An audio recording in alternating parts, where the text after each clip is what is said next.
Hey everyone, welcome. Today we're going to talk about personal discipline and responsibility. But right off the bat, let's just forget the idea that this is about being perfect. Nope. Think of it more like we're building a toolkit, a bunch of simple, really powerful tools that are going to make you more dependable, more confident, and pretty much ready for anything. Okay, so let's dive right in. We're going to start by busting a huge myth about what discipline actually is, because spoiler alert, it has almost nothing to do with having some kind of superhuman willpower. It's about something way, way smarter. And you can see the difference so clearly here. I want you to think about willpower like your phone battery. It starts out strong in the morning, but by the end of the day, it's totally drained. Relying on that is just exhausting. But discipline, that's a whole different story. It's like this set of interlocking gears, a system you build that works almost automatically. It makes those good choices nearly effortless. So, here's the most important thing to remember. Discipline is not a feeling you have to force. It's a plan you design. It's all about creating simple systems, taking ridiculously small steps, and setting up super obvious cues that tell you, hey, it's time to do this next. It's about making it way easier to do the right and helpful thing, even when you don't really feel like it. And discipline and responsibility, they go hand in hand. So what does responsibility actually look like in practice? Well, it really just boils down to the simple three-step process. Number 1, I choose. You acknowledge your actions are your own. Number 2, I own it. No blaming, no excuses. And number 3, and this is key, I fix it if needed. So if you forget your homework, it's not a catastrophe. You just tell the truth and you make a plan to get it done. Calmly, no drama. So let's see how all this builds into our main framework. Think of this next part as the actual blueprint for our entire dependability toolkit. I call it the dependability triangle. Okay, so the very first side of our triangle is making clear promises. You know how easy it is to break a vague promise like, I'll study more, right? But what about a promise like this? I will read 2 pages of my history book at my desk at 8 p.m. See the difference? It's super specific, it's realistic, and you know without a doubt whether you've done it or not. The second side is what I like to call smart preparation. And honestly, this is your secret weapon against procrastination. When your books, your tools, maybe a timer are already sitting there on your desk ready to go, well, that resistance to get started just kind of melts away. You're setting up your environment to help you win before you even begin. And the final side is all about simple proof. This is huge for building momentum. Just keeping a tiny log or making a simple check mark on a calendar gives you this amazing visual proof that you are keeping your promises to yourself. And every little check mark you make just builds your confidence and makes you want to keep that streak alive. And here is where the magic happens. When you have those clear promises, your smart preparation, and your simple proof all working together, your triangle is strong. Your dependability, it becomes solid as a rock. Awesome, so we've got our foundation built. Now let's add some power-ups to our toolkit.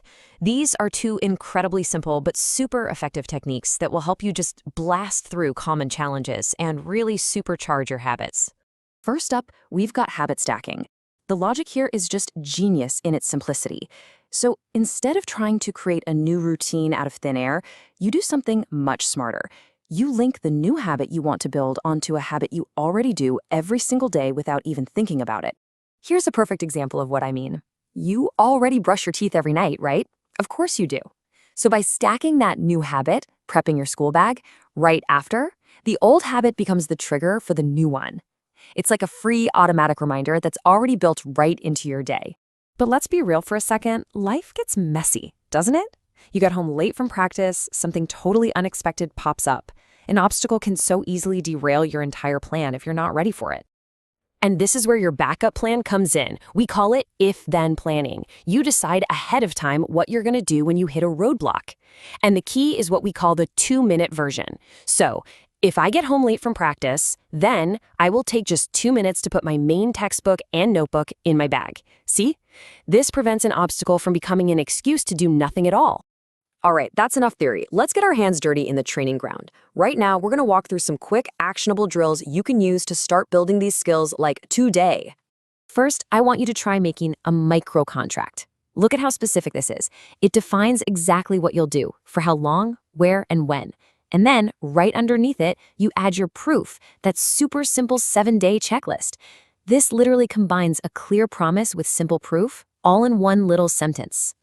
Next up is the 5-minute study table drill. We're going to start with round 1, put 3 minutes on the clock. Your only job is to sort everything on your desk into 3 simple piles: keep, move, or trash. That's it. Go fast, don't overthink it. This is all about just clearing the clutter.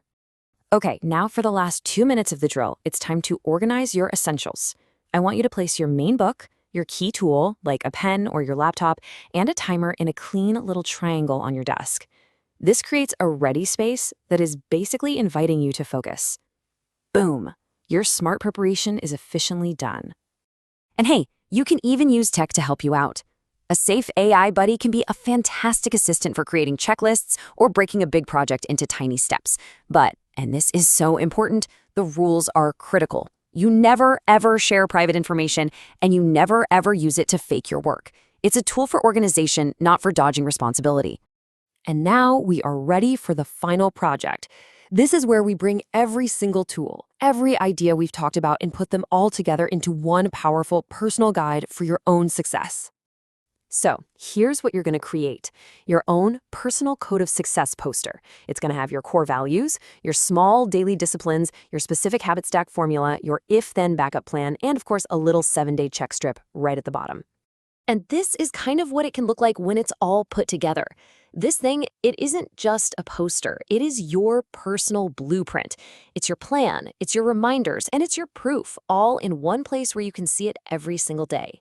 Let's wrap up with this really crucial idea. The goal was never, ever to be perfect. The goal was to build a smarter system. Discipline is your plan for those days when you're tired, you're unmotivated, and you just plain don't feel like it. Because your system, that's what carries you through. So, I'm going to leave you with this one question to think about.